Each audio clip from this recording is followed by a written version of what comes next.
Welcome to the morning where German soldiers froze in disbelief, rifles flashing across the foggy Ardennes, each American GI firing faster than anyone thought possible, men falling where seconds ago they had stood, the line they trusted, shattered in moments, and all around smoke, curling frost, biting the earth, trembling under relentless fire. The M1 Garand was more than a weapon. It was a revelation, and those who faced it would never forget. November 1944. Ardennes Forest. Dawn light struggling through mist and frost. Engines of tanks coughed in the distance. Artillery thundered like rolling drums. German infantry braced along ridges, bayonets, gleaming mines, rehearsing the plan they believed unbreakable. Across the field, American soldiers advanced, rifles clattering boots crunching in frozen mud, each step a beat in the deadly rhythm of an assault that would defy expectation. Before we begin, leave a comment where you're watching from and the exact time you're listening. Share the moment when this story hit you, whether it was disbelief, awe, or shock. Let us know your first thought as these rifles fired. And imagine for a moment standing there. Amidst the smoke, the frost, the crackle of bullets, could you have held your line? Or would history have swept you away? November 1944. Ardennes Forest. The air hung thick with frost and fog, a quiet that pressed against the ears and made every distant sound feel amplified. The crunch of boots on icy undergrowth, the metallic rasp of rifles sliding from racks, the faint stench of diesel and cordite. A forest that had seen nothing but silence now poised to erupt into chaos.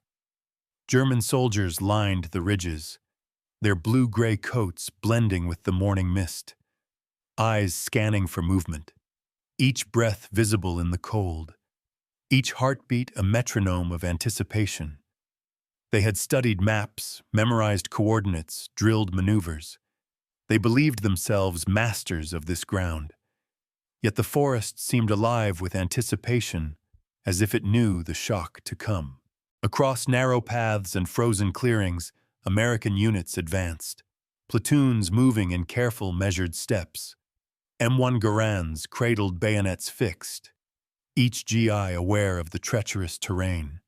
The fog swallowed their forms in shifting shadows. Artillery in the distance rolled like deep thunder. Trees shook from concussions, leaves rattling like whispers of warning. The morning sun barely pierced the canopy, pale light glinting off helmets reflecting in the eyes of men who had seen combat before. Yet none had faced this. Not like this. The terrain itself was a puzzle: frozen mud, tangled roots, sudden dips. Snow-crusted logs formed natural barricades. Small streams gurgled beneath ice, threatening to betray movement. Every sound carried snapping twigs, a cough, the metallic click of a rifle, and then silence again. A pregnant pause that made nerves taut. German officers barked commands low, crisp, practiced, yet even their voices seemed to falter against the oppressive mist. The men moved as one drilled, trained, confident, a line they believed unbreakable. But confidence is fragile, and nothing in history would prepare them for what the M1 Garand could unleash. Somewhere along the ridge, Lieutenant Krauss adjusted his binoculars, squinting into the haze, counting shapes, calculating distances. He had studied American weapons, rifles, automatic carbines, semi-automatic rifles. Yet the M1 Garand was different. Reports had filtered through tales of rapid fire, 8-round clips, a rhythm that left defenders disoriented. But in theory and in the printed page, all things seemed controllable. In practice, that rhythm was deadly, unstoppable, a river of lead flowing where seconds ago there had been only uncertainty. Fog rolled through the forest like ghostly fingers, curling around trunks and boots, muffling footsteps, hiding movement. The wind carried distant echoes of artillery, low resonant, shaking the frost from branches. Birds had fled hours before. The forest was a stage, a theater of tension. Every man aware, every trigger finger poised. Some whispered prayers, others cursed the cold. A corporal named Mueller adjusted his gas mask, checked his ammunition. A simple habit. Repetition. It offered comfort. A ritual. Yet comfort is fleeting when a new weapon enters the field. When the rules of war themselves shift in a heartbeat. American soldiers spread into the clearing, advancing in formation. The M1 Garand's familiar metallic glint catching faint light. The clip seated with a satisfying click. 8 rounds loaded ready. And as they moved, the first reports echoed, sharp, precise, each bullet finding purchase where the Germans had least expected. The sound carried over frost and fog, a staccato that seemed to come from everywhere at once. The Germans stumbled, ducking instinctively, eyes widening in disbelief. The line wavered, a tremor of panic spreading through even the most disciplined units. History records it as the moment a single innovation altered the calculus of combat. A technological edge translating instantly into chaos for the unprepared. Beyond the immediate field, artillery units shifted. Tanks rumbled over uneven ground. Engines coughing, belts of armor groaning under strain. Commanders shouted, signaling, gesturing. The American assault was coordinated, precise, relentless. Every element synchronized infantry fire support terrain advantage. Yet the element that unnerved the Germans most was simple human mechanical. The M1 Garand fired with skill, unrelenting rhythm. The line they had drilled, rehearsed, believed impervious, fractured under fire that seemed endless. Seconds became minutes, minutes became an eternity. And in that extended moment, the Ardennes bore witness. The fog hiding, revealing, amplifying every sound, every cry, every moment of hesitation. Frost crept over helmets and rifles. Boots sank slightly into the snow-matted earth. The forest seemed alive or perhaps indifferent. The air held tension like electricity before a storm. German voices rose in a chorus of command and confusion. Feuer vorwärts, yet the fire they faced was faster, sharper, unyielding. Reports later described it as surreal men standing where comrades had been moments before, then gone. And still the rifles clicked, ready for another 8 rounds. A rhythm that no amount of training could counter in that instant. Civilians miles away in nearby villages would later recall seeing smoke curling above the trees, columns of men moving, shadows shifting. Yet the real story was hidden in frost, in fog, in the sudden emptiness where discipline had once been. The Ardennes had become a crucible, shaping not just outcomes of a battle, but lessons in warfare technology and human response under extreme stress. Historians would write of it. Analysts would calculate trajectories, fire rates, and casualty reports. But no figure could capture the raw immediacy, the breathless seconds, the pounding hearts, the creeping panic, the flash of steel and light, and the unrelenting metallic rhythm of the Garand. And still the Americans pressed forward, the forest echoing with a chorus of semi-automatic fire, artillery punctuating the distance, smoke curling, frost sparkling in pale light.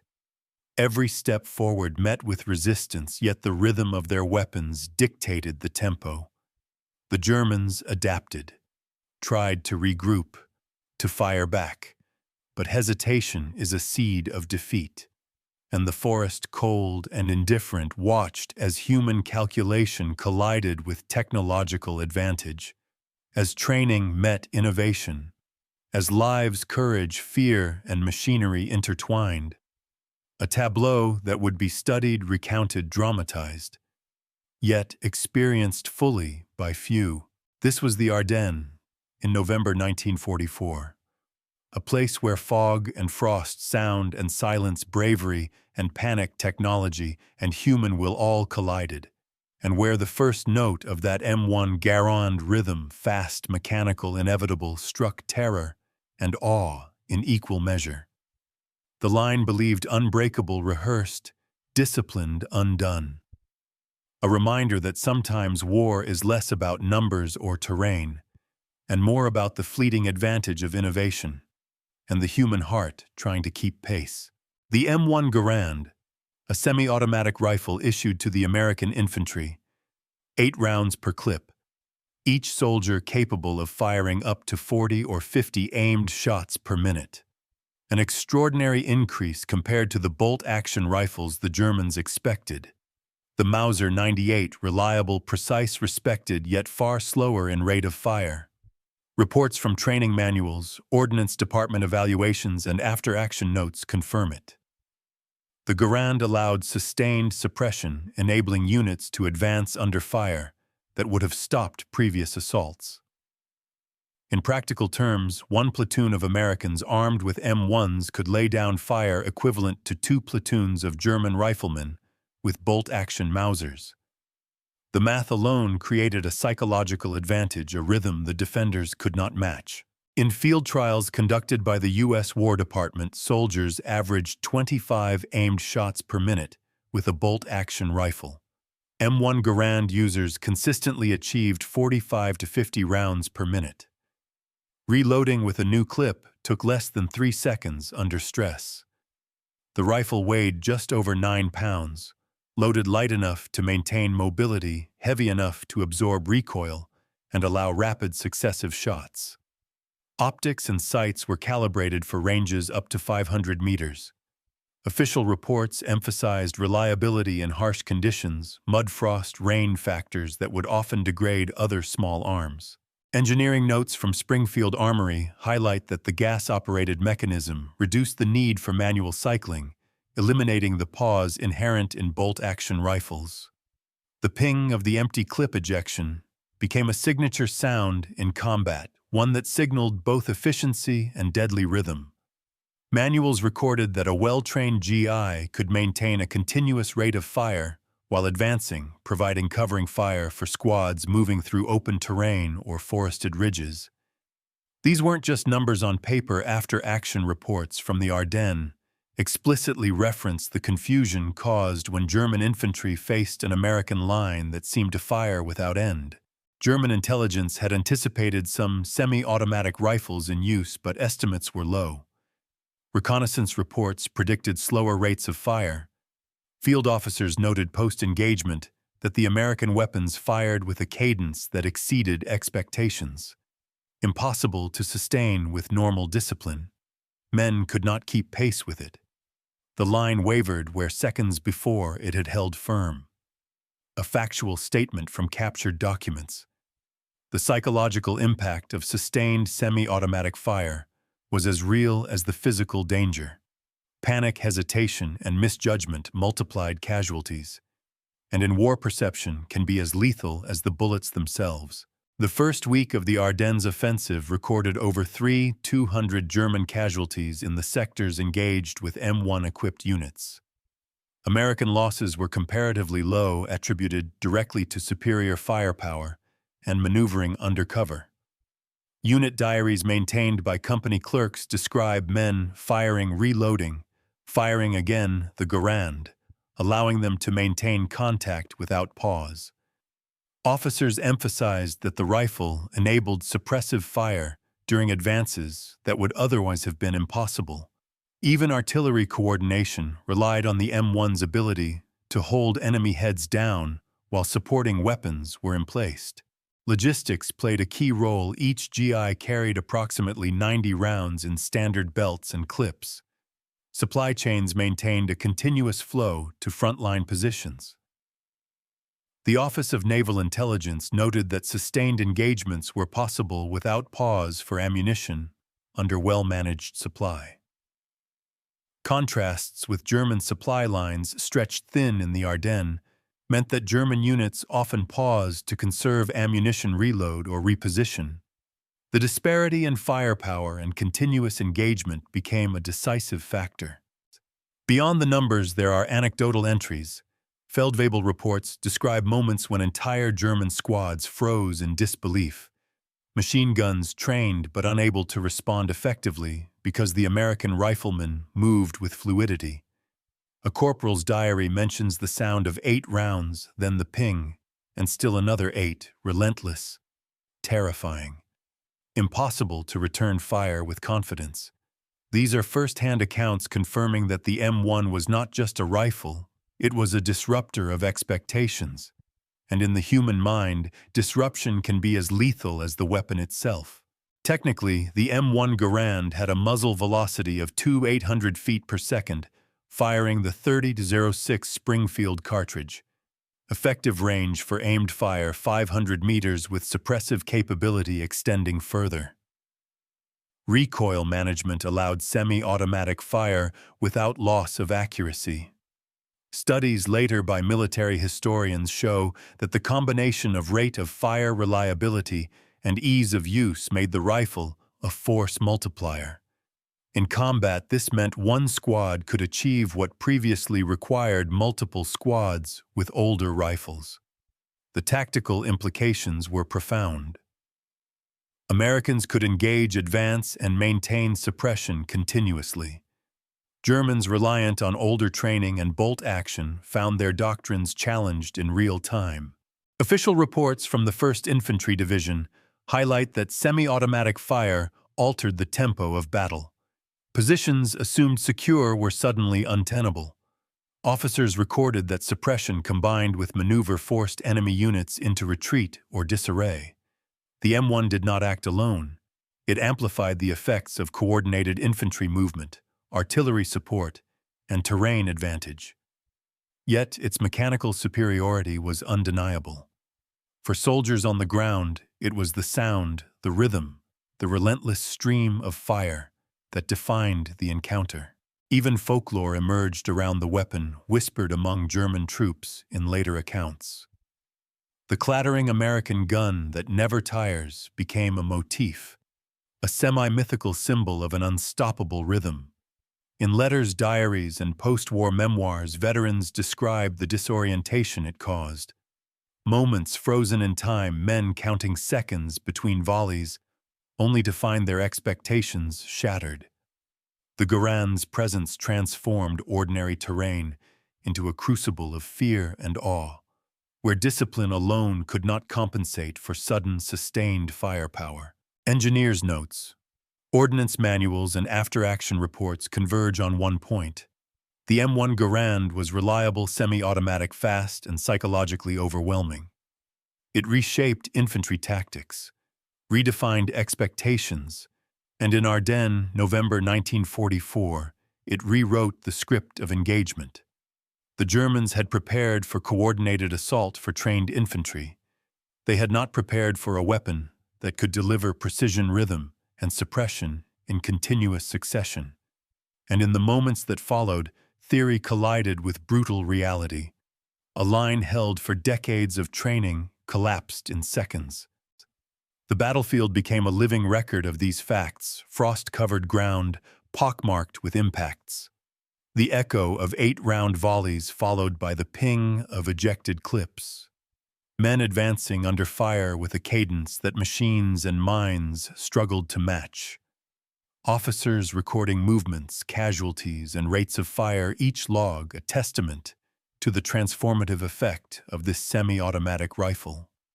History would remember it, not just in statistics, but in moments, the frozen expressions of shock, the sudden retreat, the recalculation of what was possible under fire. And the lesson was undeniable: technology, properly wielded, could upend expectations. The M1 Garand was proof. Corporal James Thompson crouched behind a fallen log, frost crusting his helmet, mud caking his boots, breath steaming in the cold morning air. He could hear the faint rhythmic thrum of distant artillery, a backdrop to the staccato of rifle fire, each M1 Garand reporting with mechanical precision. His hands were steady, but his heart thudded. a cadence that matched the rifle's own Heitkartsuit. Ahead, the German line bristled with rifles, bayonets, fixed eyes wide, disciplined. They had faced Americans before, yet never like this. Never with a weapon that fired with relentless rhythm. Thompson fired, chambered, fired again. 8 rounds, ping, another 8. Each volley a conversation with death. He saw a German private duck behind a ridge, eyes, frantic hands fumbling with his Mauser. The pause between his own shots felt eternal. Yet with the Garand, the pause was a heartbeat. A moment to breathe, adjust aim, and continue. Bullets tore through frost-covered brush, struck earth and timber. The crackle of rounds echoed in the hollows of the forest. Soldiers ahead of him advanced, moving in tight formations, trusting the rhythm, trusting the rifle, trusting each other. Nearby, Private Miguel Alvarez advanced along a narrow path, the mud slick beneath his boots. A misstep sent him sliding, rifle skidding. Instinctively, he grabbed it, chambered a round, and fired. The shot found its mark. A German officer flinched, dropped to one knee.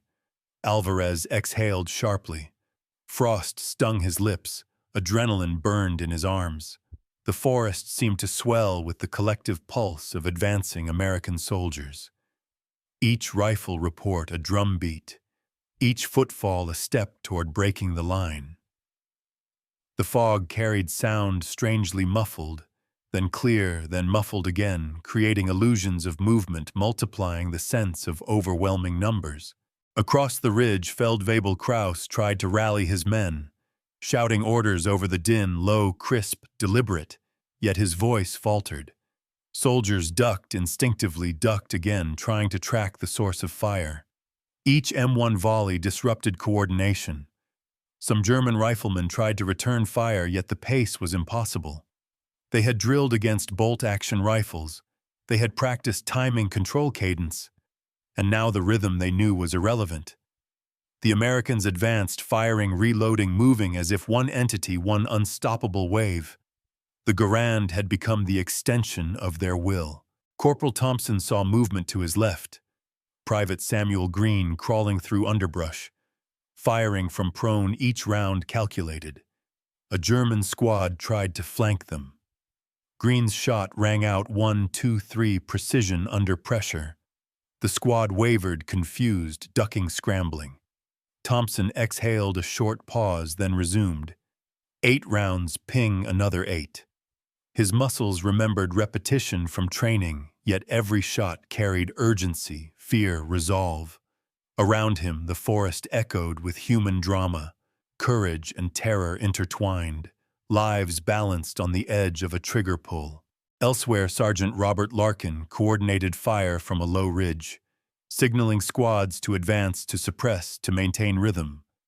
The Garands in his company allowed continuous covering fire. He saw Germans stumble, regroup, hesitate. In one moment, a soldier lifted his rifle, aimed, the next he dropped it. Disbelief frozen on his face. Larkin's voice cut through the fog, "Keep moving, keep firing," and the men obeyed instinctively. Training instinct and the mechanical advantage of the M1 combined to create momentum that could not be halted. The terrain shaped the human action. Fallen logs, frozen streams, snow-covered ridges. Every footfall, every movement was calculated, yet chaos reigned. Thompson slid into a shallow ditch, narrowly avoiding a burst of enemy fire. The cold bit at his hands as he chambered another clip. Alvarez advanced along a ridge, breathing, ragged eyes scanning for movement, calculating trajectories. Every human decision, a tiny pivot in the unfolding drama. Each man a node in a network of advancing fire.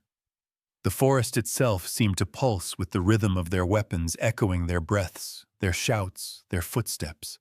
Feldwebel Kraus's squad tried to hold a crossfire, yet hesitation spread like a contagion. One German soldier fired too soon, another froze. The line cracked under sustained semi-automatic fire. A soldier's diary later described it as a nightmare of lead, impossible to count. Impossible to respond fast enough. The Americans moved like shadows, firing with relentless certainty. A testimony to the human experience of facing a weapon whose rhythm exceeded expectation. Thompson saw another German officer fall. The man had tried to signal retreat, but chaos overtook coordination. Alvarez crawled closer to a ridge, firing bursts into the disoriented defenders. Bullets struck earth timber trees. Echoes ricocheted. Soldiers ducked, crawled, scrambled, shouted. Human bodies moving instinctively, mechanically under the pressure of the Garand's rhythm. Each American maintained focus, calculated distance, adjusted aim, all while advancing. The battlefield became a living portrait of human action under the duress of innovation. Nearby Green found a German machine gun nest partially obscured by trees. He paused, aimed carefully, squeezed the trigger. The nest erupted in smoke and panic. Men scattered, some scrambling for cover, others attempting to reload. The semi-automatic fire had created an imbalance, a shift in initiative. Humans responding to the sudden supremacy of a weapon. The forest echoed with cries, commands, pings of empty clips. Thompson exhaled slowly, adjusted aim, fired again. 8 rounds, ping another 8. A rhythm that made the extraordinary seem ordinary. Across frozen mud and underbrush, soldiers experienced fatigue, adrenaline, fear, and exhilaration simultaneously. Each movement dictated by instinct and training. The forest was a stage, the M1 Garand the conductor. Thompson, Alvarez, Green, Larkin, all participants in a moment that combined individual courage with collective coordination. The Germans, disciplined yet overwhelmed, reacted in fragments. Hesitation bred panic, panic bred retreat, retreat bred exposure. Human action under stress shaped the unfolding outcome. The rifles dictated tempo, yet humans executed.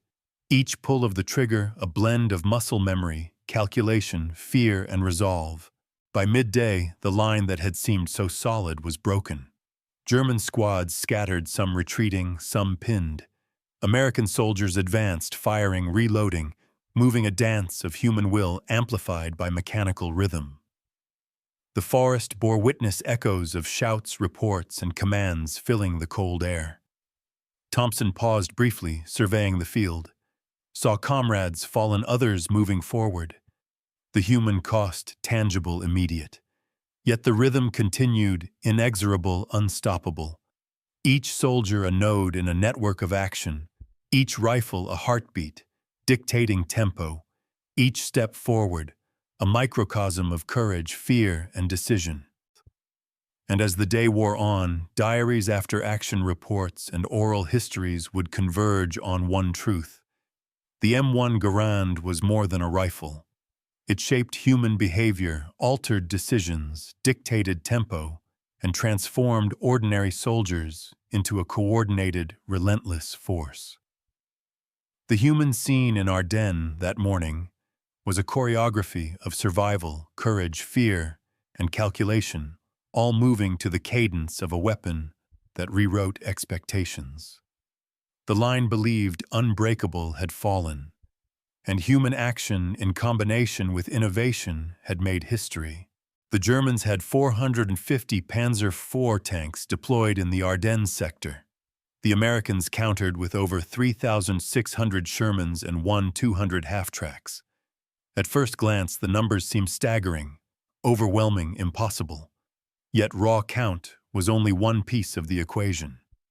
Rate of fire, mobility, and tactical coordination multiplied the effective strength of the Americans far beyond simple arithmetic. A platoon armed with M1 Garands could unleash a volume of fire that rivaled an entire company using bolt-action rifles. 8 rounds per clip, rapid reloading, a rhythm no German officer could anticipate. Outgunned, yes, but outproduced, outranged, and outmaneuvered. These were the words later echoed in after-action reports. The disparity in firepower was compounded by human psychology. German soldiers trained for precision, for timing. Yet the relentless cadence of the Garand created hesitation. A split second of doubt enough for a line to falter, for a machine gun nest to be suppressed before it could respond, for entire squads to recalibrate under pressure they had never trained for. One report noted we expected calculated resistance. We met an unstoppable rhythm, impossible to counter. Our drills were inadequate against a weapon that fired as if it had its own will. Consider the statistics: a German squad of 12 men, bolt-action rifles in hand, firing in unison, could achieve roughly 25 to 30 aimed shots per minute. An American squad of similar size with M1s could deliver 50-60 aimed shots per minute, continuous even while advancing. The difference was not just mechanical, it was tactical. Suppression maneuver and psychological dominance all flowed from this disparity. Officers recorded that entire defensive positions collapsed under what seemed like small numbers of Americans. The math was clear, but the experience was surreal. Germany had stockpiled 347 Tiger tanks during the war. America produced 49 Sun 234 Shermans by the same period. Armor superiority in quantity favored the Allies when combined with coordinated infantry advances. The M1 Garand's semi-automatic fire provided the infantry cover to exploit these numbers. One historian later wrote, "The synergy of firepower mobility and relentless rhythm made the Ardennes a crucible. The Germans could not adjust. The battlefield became a theater of inevitable collapse. The contrast extended beyond raw numbers. Predicted victory versus sudden collapse. Drills and confidence versus mechanical superiority. Expectation versus reality." German soldiers entered the Ardennes with confidence in their training discipline and superior defensive positions. They faced units that combined mobility, coordinated fire, and the semi-automatic advantage of the M1. The result was a shattering of certainty. Entire platoons that should have held ground retreated under the torrent of lead. The rhythm dictated by mechanical innovation and human discipline could not be matched by doctrine alone. Casualty reports confirm the human cost of this mismatch. Over 3,200 German infantry casualties recorded in the opening week of engagement. American losses were comparatively low, a testament to firepower tactics and the psychological impact of sustained semi-automatic fire. Diaries, letters, and officer logs all corroborate the disruption caused by the M1 Garand. One Feldwebel wrote, "Men froze. Fired too early, too late, too slow. The rhythm of their rifles controlled the battlefield. We could not respond in kind. Fear compounded confusion. The line disintegrated." Field accounts describe moments of surreal combat. Soldiers witnessing comrades fall, then others rise to continue the advance. Each round from the Garand punctuating space and time. Officers attempting to regroup men in trenches or behind barricades. The mechanical superiority became a psychological weapon. The Garand's rhythm dictated tempo, forced hesitation, and created openings for maneuver that would not have existed under conventional fire. A machine of coordination, yes, but powered by human hands, nerves, and training. Comparisons between expected rates of engagement and reality highlight the disparity. German doctrine relied on disciplined, calculated fire. The Americans achieved continuous suppression while advancing. Every 8-round clip a microcosm of human and mechanical synergy. The Germans faced a tempo that exceeded drills' calculations and expectations. Confusion multiplied casualties. Hesitation forced retreat, and the forest indifferent bore witness to this transformation. In addition to firepower, terrain amplified the effect. Ridges, frozen streams, underbrush, and fallen trees became both cover and trap. American units exploited these features while maintaining rhythm. German units trained to hold lines and predict timing found these features now obstacles, not advantages.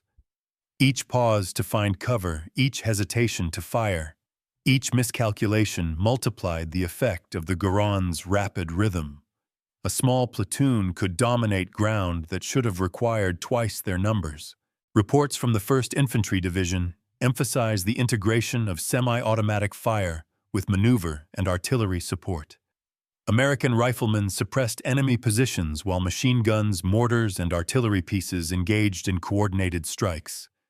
The rhythm of M1 fire allowed infantry to advance under cover to flank to isolate positions, each mechanical advantage amplified by human discipline and coordination. German units expecting linear engagements were forced into reactive combat. The tempo of battle shifted irrevocably.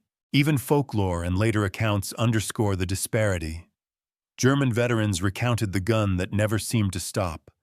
8 rounds ping another 8, advancing, relentless, impossible to track, impossible to counter.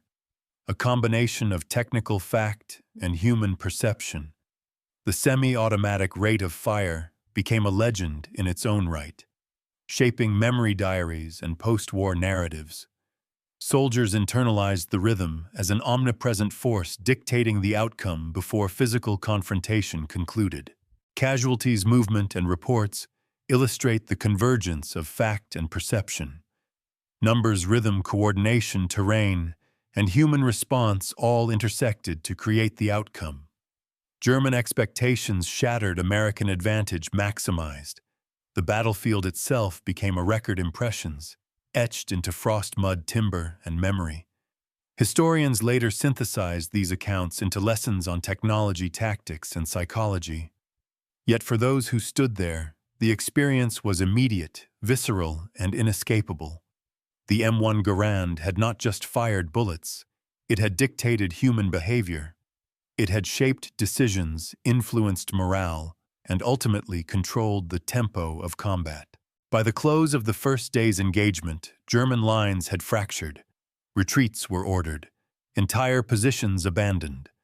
Officers documented the interplay between firepower and human response.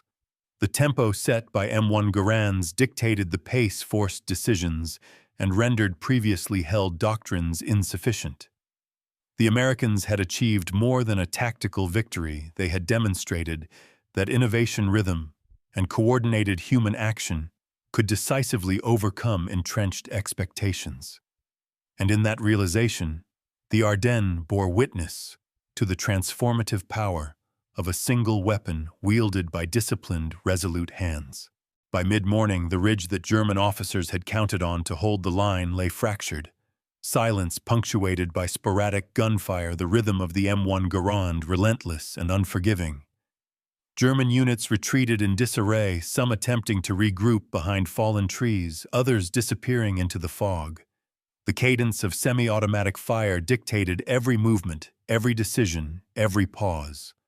Officers barked orders that were swallowed by the noise, ignored by momentum, rendered ineffective by the mechanical and human synergy of the advancing Americans. Lieutenant Krauss later wrote in his journal, words trembling with disbelief. "We had prepared. We had drilled. Yet the enemy moved with a certainty that defied calculation. Every shot precise, every volley coordinated. It was as if the forest itself moved with them, and we could not respond in kind." The entry captures the mixture of awe and desperation felt across the ranks. Soldiers who had prided themselves on discipline, strategy, and courage found themselves overwhelmed not just by bullets, but by tempo. The pulse of war now set by the M1 Garand. Casualty reports began to accumulate. Over 3,200 German soldiers in the sector rendered hors de combat in the first week. Artillery pieces, abandoned machine guns, silenced trenches left unoccupied. American losses were comparatively light, a testament to the suppressive power of the Garand and the tactical coordination it enabled. Diaries from privates, corporals, and sergeants alike describe moments frozen in disbelief, seeing lines collapse, officers falter, comrades retreating. Each account converges on the same realization: mechanical superiority coupled with disciplined human action, had irreversibly shifted the balance. Beyond the physical toll, morale fractured. Whispers of fear spread through retreating German units. Soldiers questioned their training, doubted their strategies, and hesitated. Hesitation multiplied vulnerability. The M1 Garand's rhythm did not merely inflict casualties, it rewrote the psychological map of the battlefield. The line that should have held firm wavered. And in those moments, human perception and mechanical reality intertwined, creating a gap between expectation and consequence that could not be bridged. From command posts, German officers attempted to stabilize the front. Orders issued, signals raised, flares launched.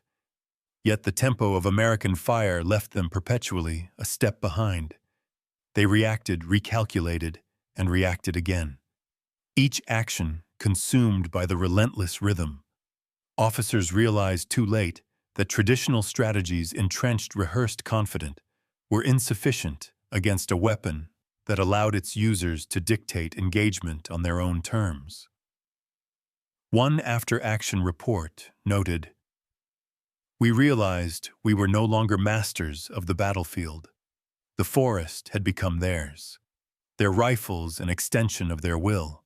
In the aftermath, the terrain bore testimony: frost-slicked mud, churned with footprints, impact craters littered with spent cartridges, trees scarred by bullets. The forest seemed both scarred and indifferent. Each American squad had pressed forward under fire, each soldier executing countless micro-decisions, yet all aligned to the rhythm imposed by the Garand. Human action amplified by mechanical advantage had created momentum that even disciplined, trained defenders could not resist. The battlefield itself recorded the consequences. Lieutenant Thompson paused briefly behind a ridge, surveying the line now broken. Comrades advancing, rifles raised, fire flowing. Some fallen, others pushing forward. He exhaled slowly, the cold stinging in his lungs, and yet a strange quiet settled in moments between volleys. The realization of what had been achieved, of the scale of disruption of lives, altered in seconds. History being made not by artillery, not by strategy alone, but by human discipline intertwined with innovation. Reports confirm the broader operational impact. German command issued withdrawal orders, defensive positions abandoned to maintain coherence elsewhere. Communications disrupted, coordination shattered. American units exploited openings created by the Garand's cadence. Territory gained momentum, preserved, casualties minimized. It was a demonstration of tactical synergy, human courage, and mechanical reliability converging to produce decisive effect. Even after the day's engagement, the psychological imprint lingered. German soldiers recounted the experience with a mixture of reverence and fear. Semi-automatic fire described as a river that never ceased. 8 rounds ping, another 8. Moving forward as one, impossible to counter. Folklore and reality merging. Diaries, memoirs, and oral histories all highlight the same phenomenon. The M1 Garand reshaped both the physical and mental landscapes of the battlefield. In the days that followed, operational assessments reinforced the lesson. Semi-automatic fire combined with disciplined maneuver created tactical superiority disproportionate to unit size. Small squads could dominate terrain previously thought defensible. Tempo dictated engagement, suppressive fire forced decisions, and human response was molded to the rhythm of the weapon. The Ardennes became a laboratory of combat innovation, a place where expectation clashed with reality, and soldiers on both sides internalized the consequences. Lieutenant Krauss, reflecting weeks later, admitted, "We were prepared to fight men. We were not prepared to fight rhythm, to fight a force whose tempo we could not match." And that is how the line fell. How positions became untenable, how strategy dissolved into reaction. And yet in the midst of chaos, I saw discipline and courage on both sides. The Americans executed brilliantly, and we struggled to respond. His words underscore the human dimension, bravery and training, confronted with the unforeseen power of technological advantage. By the end of the engagement, the forest held silent testimony, smoke curling from abandoned positions, frost sparkling on spent cartridges, the occasional echo of a distant volley. Survivors recounted not just bullets and maneuvers, but tempo rhythm and the psychological impact of a weapon that imposed its will on the battlefield. The M1 Garand had done more than kill or suppress. It had dictated decision-making, shaped movement, and determined tempo. Victory had been achieved through the synergy of human discipline and mechanical reliability. And so the Ardennes, in November 1944, became more than a battlefield. It became a lesson in the evolution of warfare, in how innovation can redefine tactics, alter morale, and shape outcomes. Human action, courage, calculation, and fear combined with mechanical precision to produce a decisive moment. The echoes of that day, cries, reports, pings of ejected clips would be recorded, remembered, and studied, a testament to the power of rhythm technology and human resolve. Somewhere in the quiet after the storm, Thompson lowered his rifle. Mud caked his boots, frost on his shoulders. He exhaled, listening to the forest breathe, the echo of battle lingering in the still air. A moment to feel the weight of what had been done. And in that moment it was clear the line had fallen. The tempo of the Garand had dictated the outcome. And history had shifted quietly, irreversibly. The forest settled into an uneasy quiet. Smoke curling lazily from spent cartridges, frost glinting on abandoned rifles, the ground scarred by footsteps and impact. A battlefield emptied of coordinated resistance, yet full of echoes. Echoes of decision, of courage, of terror, and of relentless rhythm. The M1 Garand had dictated tempo, dictated choices, dictated outcomes. And in the silence that rhythm lingered, like a heartbeat suspended in cold air. Soldiers on both sides would remember. The ones who advanced with discipline, rifles clicking in calculated cadence. The ones who fell, who hesitated, who tried to react too slowly. And the officers who realized too late that human expectation could not overcome mechanical advantage. Diaries would record disbelief. Letters would carry the weight of shock. Oral histories would recall the rhythm, 8 rounds, ping, another 8, relentless, unstoppable. And yet even in victory, the human cost was visible, palpable. The frost-streaked faces, the exhausted bodies, the subtle tremor in hands that had fired too long, too fast, too precisely. The Germans retreated, regrouped, recalculated. Yet they carried with them the impression of a force unlike any they had faced, a force where human will and technology had merged. The semi-automatic rhythm of the Garand became a legend whispered among units, a tale told to new recruits, cautionary yet tinged with awe. The forest itself seemed to remember hollows where shots had struck trees scarred by impact, snow trampled and frozen, silent monuments to the encounter. Historians would later write of the Ardennes as a crucible of innovation and adaptation. The encounter a lesson in tempo coordination and the psychological effects of technology in war. But for those who had stood there, Thompson, Alvarez, Green, Larkin, Krause, memory was immediate, visceral. The cold, the smoke, the metallic rhythm, the snap of branches underfoot. A symphony of fear and resolve. Human action intertwined with mechanical precision.